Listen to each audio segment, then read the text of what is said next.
Muito bem, estou ao vivo aqui para nossa Masterclass de abril 2019.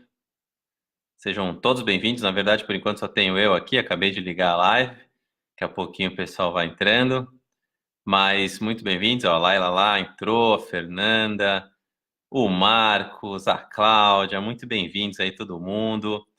Muito legal estar aqui com vocês no Face, novo formato. Eu acho que vai facilitar para todo mundo. Tenho a impressão que essa nova funcionalidade já faz pouquinho tempo, mas essa nova funcionalidade do Face de permitir lives dentro de grupos, a gente curtiu bastante, porque para a gente ajuda demais para a gente poder se conectar mais fácil, né? Sem muita burocracia. Vocês recebem a notificação do Face, todo mundo está acostumado com o Face, enfim. Eu acho que vai funcionar legal. Depois vocês contam para a gente se funcionou bacana, se tá legal. É... Aí, tava procurando vocês. Legal, Cláudia, mas tava procurando a gente onde? No Face, onde vê a live, onde vê a aula? Natália entrou, Larissa Poma, muito bem-vinda, muito bem-vindos, muito bem-vindas. E essa aula de hoje, ela é bem legal, assim, ela é um... Bom, vocês sabem que propósito de vida é um tema que pra gente pulsa muito forte, né, no DNA do Moporã, porque para nós, pessoalmente, para mim e para a Lari, foi um tema que realmente foi um divisor de águas para a gente, foi um passo fundamental para que a gente começasse uma jornada de evolução extremamente, eu diria até acelerada, assim, né, que vai se intensificando a cada ciclo, mas com uma direção muito bem definida. Opa, o que aconteceu aqui? Espera aí, só um segundinho, pessoal. Entrou uns... meu relógio começou a falar aqui. Mas, enfim. Então, esse é um tema que conversa muito com a gente e foi extremamente transformador e a gente não para de buscar formas, a gente está sempre olhando esse tema por vários ângulos, entendendo cada vez mais como que a gente pode ajudar as pessoas a entrarem nesse processo criativo de manipulação, de estruturação, porque no fundo o que o propósito de vida traz para você, e aí trazendo uma outra perspectiva, uma perspectiva ali olhando mais consciente, subconsciente, né? Como é que a gente trabalha essas duas poderosas partes da nossa mente. O propósito de vida, ele ajuda a mente consciente a criar uma clareza, um foco, uma ordenação mental, vamos assim dizer, de ideias, de estruturas mentais, para que o subconsciente possa trabalhar de forma com clareza do que tem que fazer.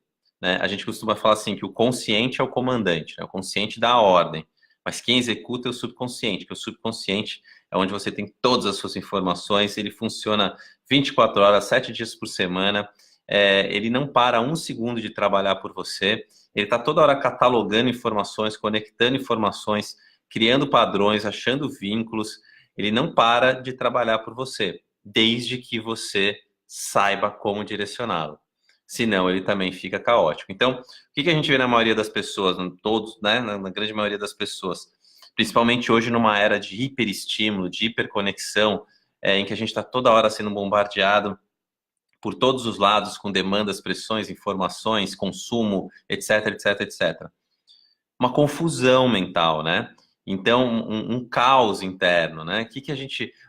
Informações, às vezes, contraditórias e paradoxais que a gente dá para a gente mesmo. Então, uma hora a gente fala, vai para a direita, depois a gente fala, não, vai para a esquerda, não, vai para frente, não, agora dá ré, agora sobe. E a gente fica dando essas informações conflituosas e sem um grande sentido para o nosso subconsciente. O nosso subconsciente vai atrás. Aí ele vai para a direita, depois ele vai para a esquerda, depois ele vai para cima, depois ele vai para baixo. E acaba chegando em lugar nenhum. Quando a gente tem um propósito, essa bússola, esse norte, essa direção, a gente permite dar esse input mais claro e direcionado para que o nosso subconsciente possa, então, nos ajudar a materializar, a ir atrás, a fazer as conexões, a achar os padrões, a ligar os pontos para que a gente possa chegar, enfim, viver, na verdade, não é chegar, não, você não chega em lugar nenhum, você vive a jornada, né, você vive a trajetória, A gente só cria, às vezes, lugares para chegar para a gente poder viver a jornada. Mas é ali que com esse direcionamento, o teu subconsciente consegue te colocar num processo criativo de desenvolvimento, de evolução constante. Beleza? Dei uma fugida aqui, fiz não uma fugida, mas fiz aqui um aquecimento, porque hoje a gente vai falar sobre uma forma de você trabalhar o teu propósito de vida. Eu sei que muitos aqui fizeram o Crie Seu Caminho, muitos aqui fizeram o Meu Propósito de Vida, e muitos também não fizeram nenhum dos dois. Mas não importa se você fez ou não fez, porque o método do Crie Seu Caminho é diferente do método do propósito.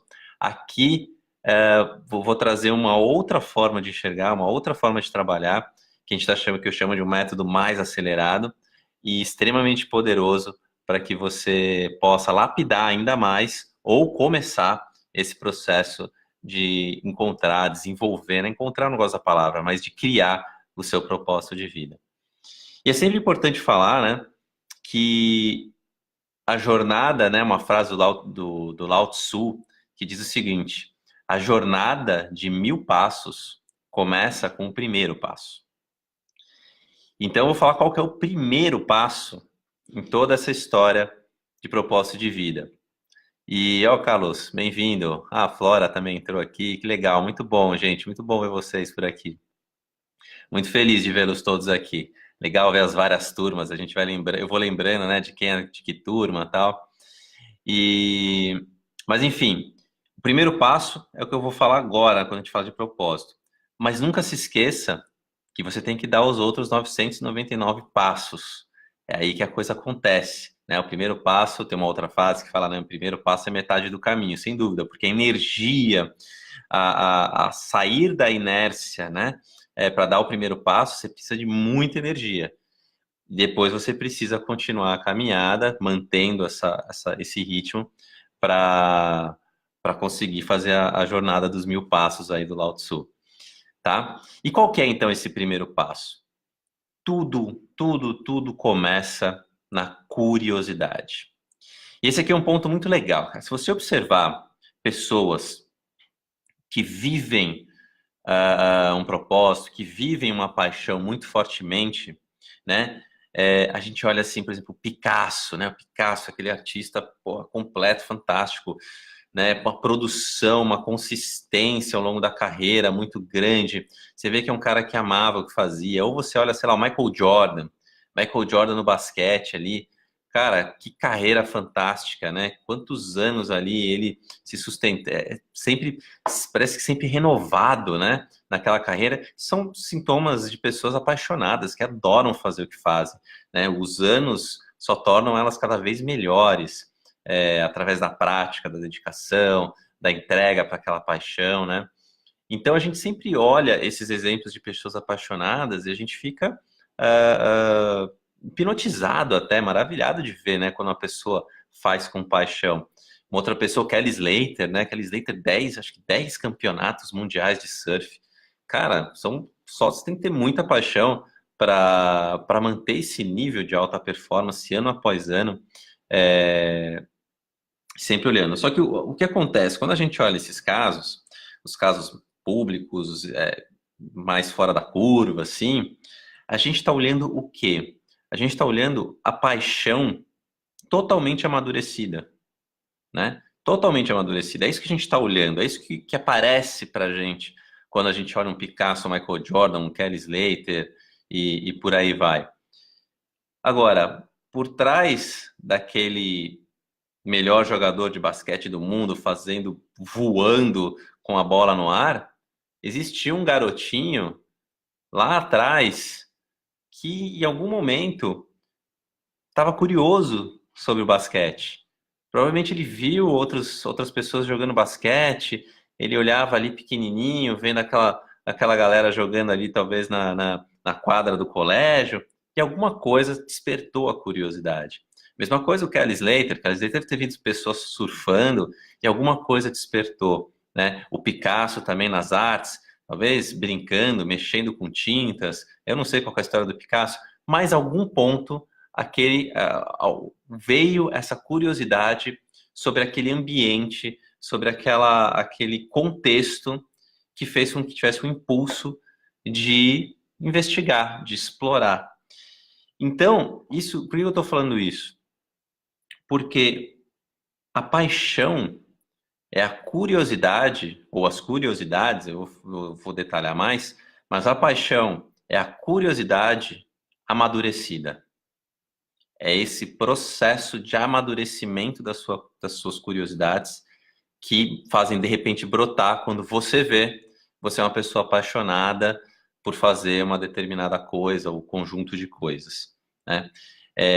Por isso que a gente também sempre faz aquele trabalho investigativo nos programas, nos cursos que a gente faz, porque a gente tem que olhar o que nos fez ter curiosidade lá atrás, ou não precisa ser lá atrás, mas o que nos traz esse impulso de querer investigar e aí puxar essa corda através da prática, através da exploração.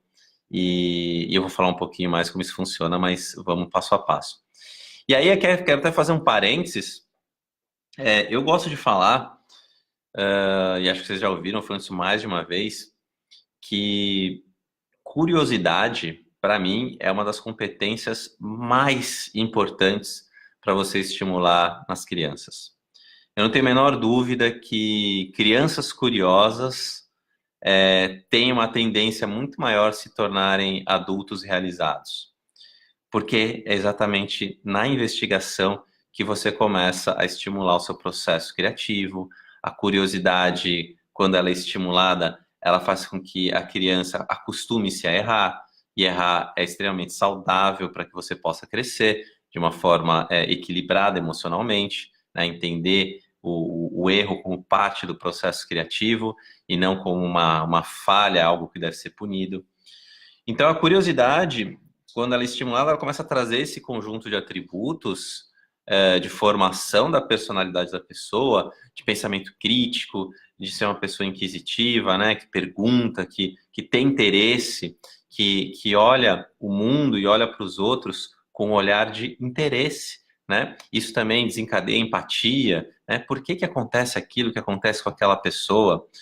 Tudo isso, na minha opinião, vem muito fortemente, não exclusivamente, mas eu vejo a curiosidade como uma competência fundamental para desenvolver esse lado do desenvolvimento saudável das crianças para a vida adulta, tá?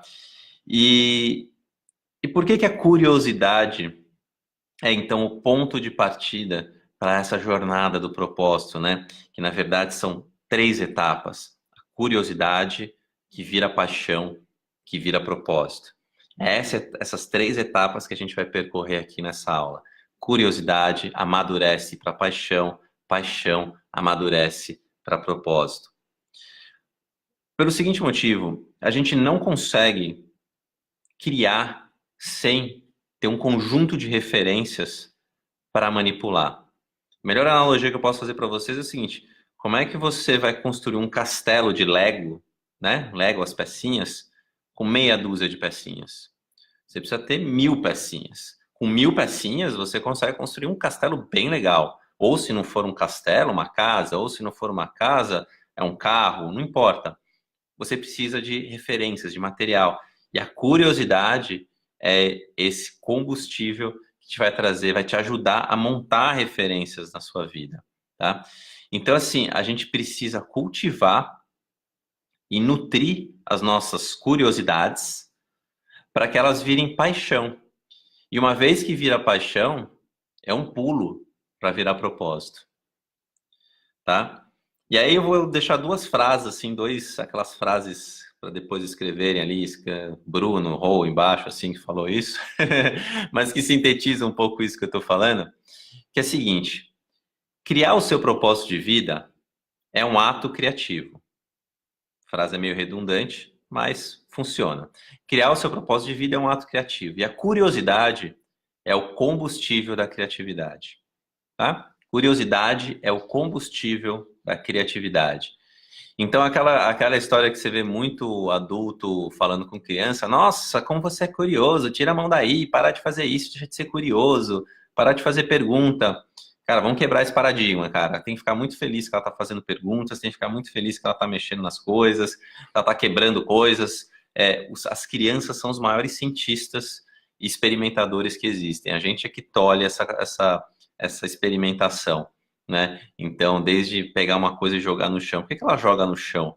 Né? Um bebê, né? Eu vejo a Alice pega uma coisa, puf, e joga no chão. Ela quer saber o que acontece. O que acontece se eu jogar isso no chão?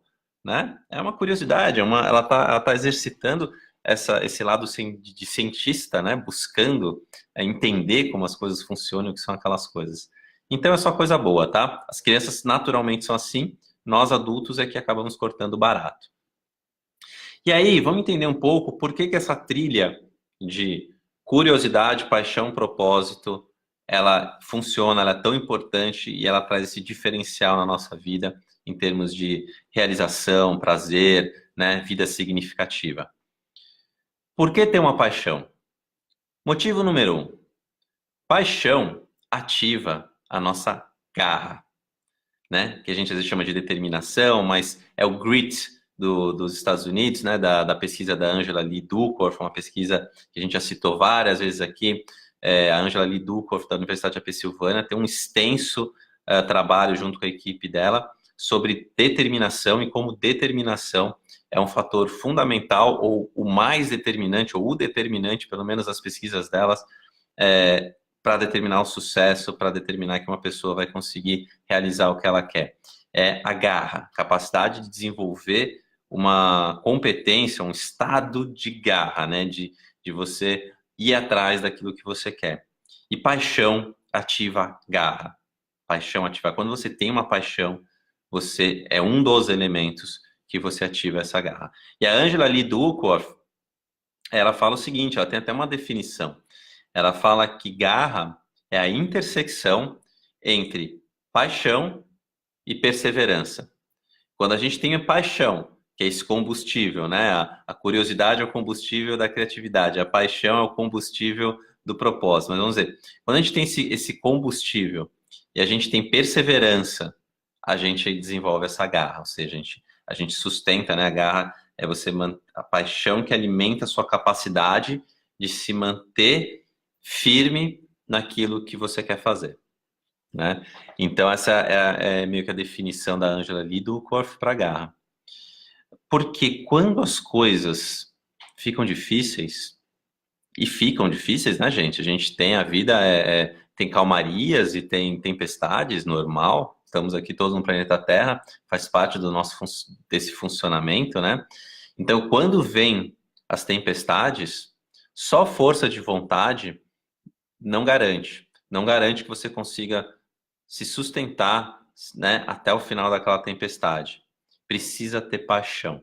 Paixão traz a motivação extra, sabe? Aquele algo a mais que faz você ir para aquele extra mile, né? Que os americanos falam de extra mile. Você correr a milha extra, né? O quilômetro extra e um pouquinho além. Mas aquele pouquinho além é o que te faz, é o que faz toda a diferença. E paixão traz essa energia. O segundo motivo, por que paixão é tão importante a gente cultivar uma paixão ou algumas paixões, né, na nossa vida, é que é um forte mecanismo de foco. E para quem acompanha, tem acompanhado as aulas do Lifestyle aqui e assistiu a aula de Flow, foco ativa Flow, né? Quanto mais você conseguir encaixar foco na sua ação diária, na sua rotina, mais fácil você atinge estados de flow. Então a paixão, né? Como a gente é apaixonado, a gente se concentra, né? Imagina ali o Picasso escrevendo, Michael Jordan jogando basquete, tá altamente focado naquela atividade. É natural que quando você faz alguma coisa que você gosta muito, você meio que se desliga do resto, porque você está extremamente entretido com aquilo. E isso é flow trigger, né? É gatilho de flow. Então esse é um outro motivo porque paixão é tão importante. Então, se você quiser viver um estado de flow, o que é o estado de flow? É quando você performa e quando você se sente o melhor, né? Pô, isso é ótimo, né? Quem não quer viver em estado de flow? Claro que eu não estou falando que você vai viver em estado de flow constante, mas ter o flow como algo recorrente na sua vida, ou seja, onde você se performa e onde você se sente o melhor que você pode ser, construa a sua vida, construa a sua rotina em torno da sua paixão. E é muito engraçado falar desse tema de paixão, né? Vocês aqui já são, não precisam ser catequizados, mas é legal ver a evolução desse tema, por exemplo, no mundo corporativo. Se a gente falasse de paixão no mundo das empresas, há 10 anos atrás, não sei muito longe não, você seria visto como um ET, né? Um ET. Os caras iam olhar para você, "Ih, esse cara aí, abraçador de árvore, o que tá falando aqui? Que paixão, que proposta, que história é essa?" E é legal ver que agora essa terminologia, paixão, propósito, tá virando mainstream das empresas. As empresas estão acordando para esses elementos que eu estou falando para vocês, garra, flow, trazer pessoas que se sentem apaixonadas, trazer pessoas que se conectam com o propósito, que a empresa tem um propósito, se conectar com o propósito, faz toda a diferença, não só para os resultados da empresa, mas para o bem-estar dos próprios funcionários. Até a capa da Exame desse mês é Propósito de Vida, Exame, uma revista de negócios, trazendo a importância do propósito. As empresas estão trabalhando isso, estão acordando para esse negócio. Então é muito legal a gente falar isso aqui, a gente aqui no Moporã fala disso há 5 anos, e é muito legal ver esse movimento crescendo cara, é uma das nossas causas, né? O que nos motiva, né? Quem trabalha, quem fez o MPV, né, sabe a importância de identificar suas causas. E a causa da vida com propósito é uma causa bem clara do Moporã. Mas indo em frente, como começa a curiosidade? Como começa a curiosidade por alguma coisa ou por qualquer coisa? Sempre com uma pergunta, né? É aquela pergunta da criança curiosa, né? Como é que funciona isso? Como é que eu posso fazer isso?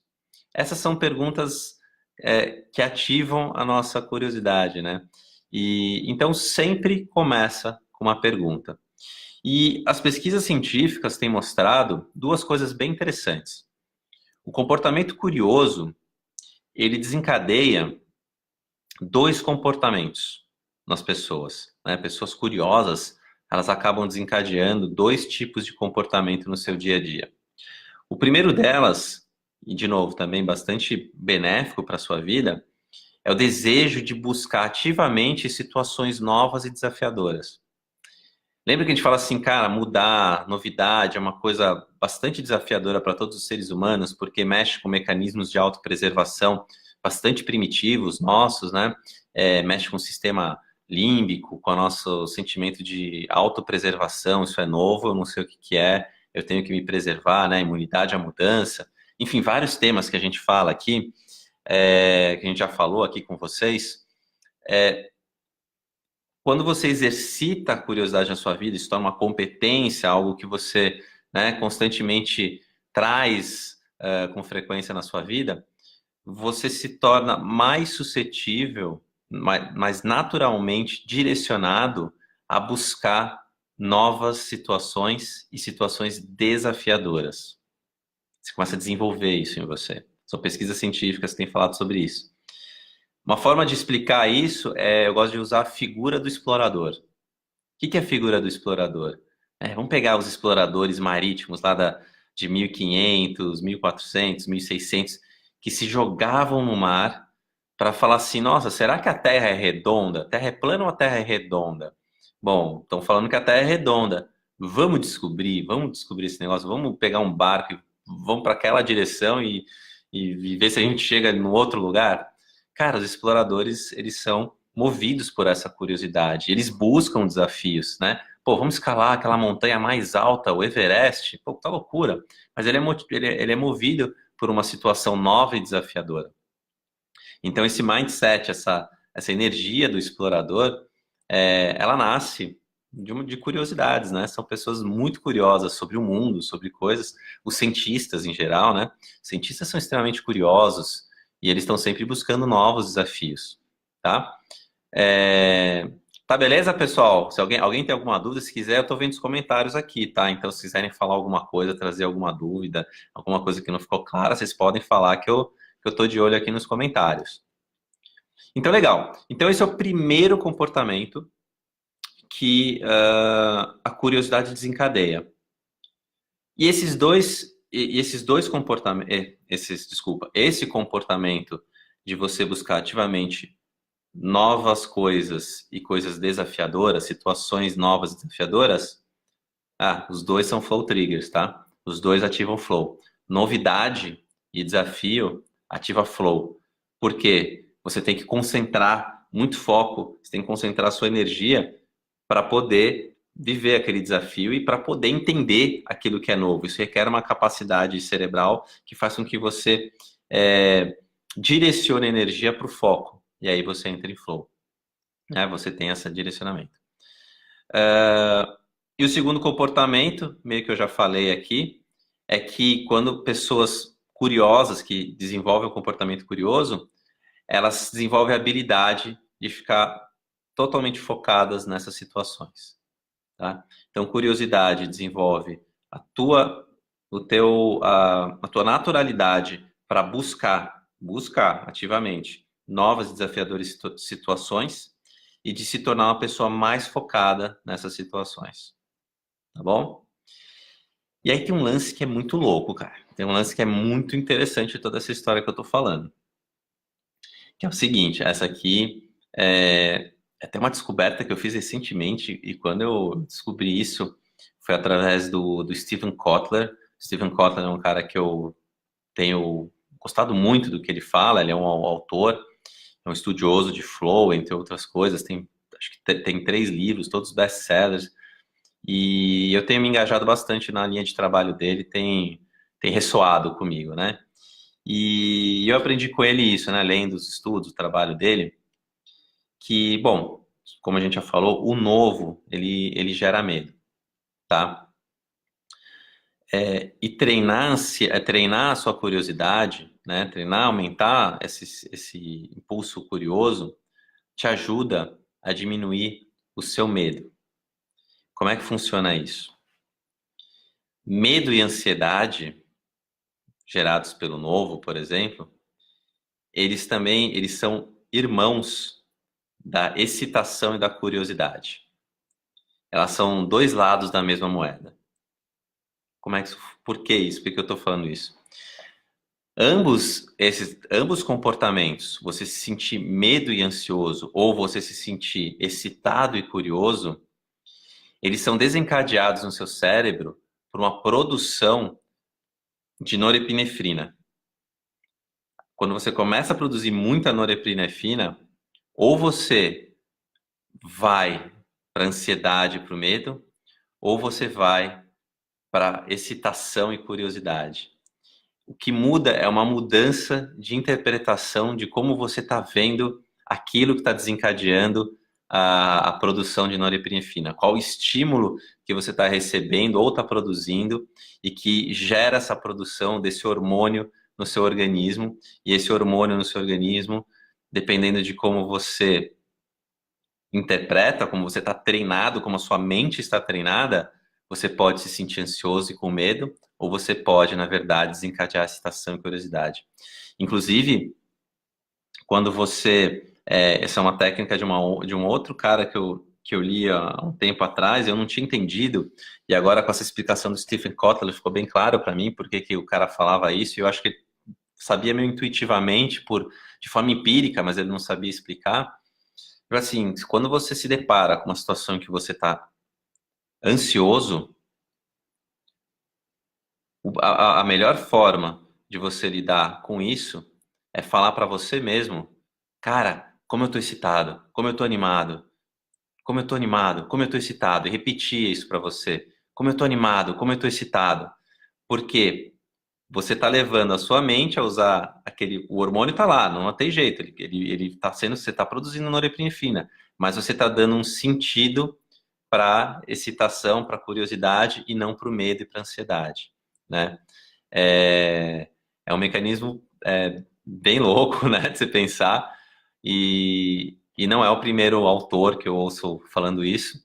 Então, quando você sente ansiedade, quando você tá com aquele frio na barriga, aquele medo, você fala assim, é para lá que eu vou mesmo. É para essa direção que tá me deixando ansioso, que tô ficando com medo, é para lá que eu vou. E tenta se botar, né, repete esse mantra mental. Eu tô animado, eu tô excitado, eu tô estimulado, eu tô animado, eu tô excitado, porque isso pode ser um gatilho diferenciador entre ser levado para o medo ou ser levado para a coragem, para a curiosidade, para a excitação. E claro, quanto mais você treina a sua curiosidade, menos você precisa ficar estimulando esse gatilho, porque o seu organismo, nós somos seres de hábito. E se a gente começa a treinar a nossa mente a ir para um determinado padrão quando a gente recebe certos estímulos, isso vai começar a acontecer naturalmente.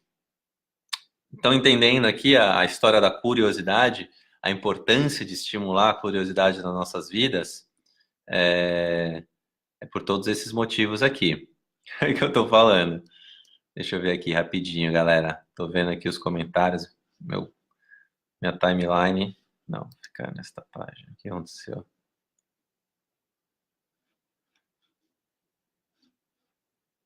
Fala, galera.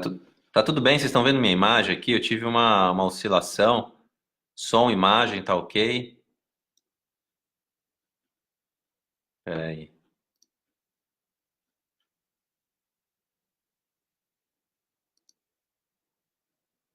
Acho que tá tudo ok. Tô vendo que tá andando aqui o